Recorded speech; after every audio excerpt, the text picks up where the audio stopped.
guys, agluto tayo mananti marunggayin. Yung imas kumano dati bagoong na.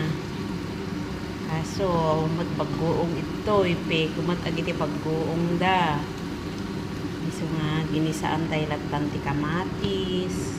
Kinagprito tayo ti lamis. Ayan. Para sumarap din siya kahit walang bagoong. Ayan. Ayan. Masarap na siya yan mamaya guys. Malunggay. Tas haluan din natin siya ng talong at saka dahon din ng malunggay. Para sa ating pananghalian. Thanks for watching guys.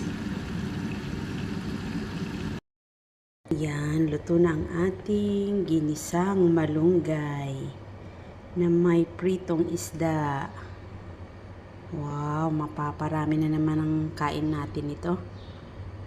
Mas masarap pa sana yan kung may bagoong siya.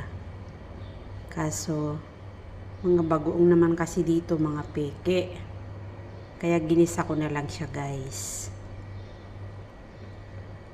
Ayan, yummy yummy malunggay.